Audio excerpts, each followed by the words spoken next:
जी अहबाब, हम इस वक्त मौजूद हैं नंगर पार्कर के एक हिस्से में, और ये पहाड़ी सिलसिला है यहाँ पर, और ये बहुत ऊंचे नीचे पहाड़ हैं और अजीब गरीब शेप्स भी नज़र आएंगी यहाँ पर, और मिट्टी और पत्थर के मिक्स हैं। और ये पहाड़ी सिलसिला कारोंझर कहलाता है। कारोंझर ये यहाँ की मकामी ज़बान में कारोंझर का सिलसिला कहलाता है। और ये काफ़ी ऊँचे पहाड़ हैं, और इतने ऊंचे पहाड़ हैं कि इन पे चढ़ते हुए जो तनफ़ुस है वो जवाब दे जाता है हम जैसे लोगों का, जो मैदानी इलाकों में रहते हैं और शहर में रहते हैं। और यहाँ पे हमें ख़वातीन भी नज़र आई काम करती हुई यहाँ भी, और बच्चे भी हैं जो हिस्ब दस्तूर भीख मांग रहे हैं। कुछ सयाह भी आए हुए हैं दूसरे इलाकों से। हम लोग तो खैर मीडिया की टीम से हैं सब, तो आम सयाह भी मौजूद है यहाँ पर जो कराची और हैदराबाद से आए हुए हैं।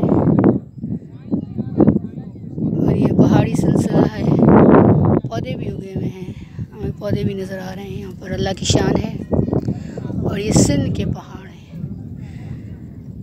सिंध में पाए जाने वाले पहाड़ हैं। और मुझे यकीन है आप लोगों को आवाज़ भी आ रही है कि हवा भी बहुत तेज़ चल रही है, और यहाँ पे चढ़ना इन पे बड़ा मुश्किल हुआ, और बहुत तवील सिलसिला है ये, और मैं बहुत मुश्किल से चढ़ के आए हूँ यहाँ पर। और आसमान बेहद खूबसूरत नज़र आ रहा है यहाँ से, सिंध से भी। और लग रहा है कि हम इस वक्त तो लग रहा है हम किसी शुमाली इलाका जात की तरफ हैं, पहाड़ों को देखकर, हवा के शोर को देखकर और ख़ूबसूरत आसमान देखकर।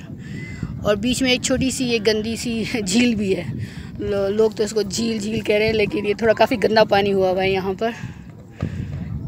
तो ये झील भी है, पानी जमा हुआ है बारिश का। इम्कान है कि शायद दोबारा बारिश हो तो फिर यहाँ सब्ज़ा मज़ीद उगाएगा। कहा जा रहा है यहाँ एक आबशार भी है। अब अगर आबशार की तरफ गए तो फिर हम वहाँ से भी एक व्लॉग बनाते हैं। Thank you.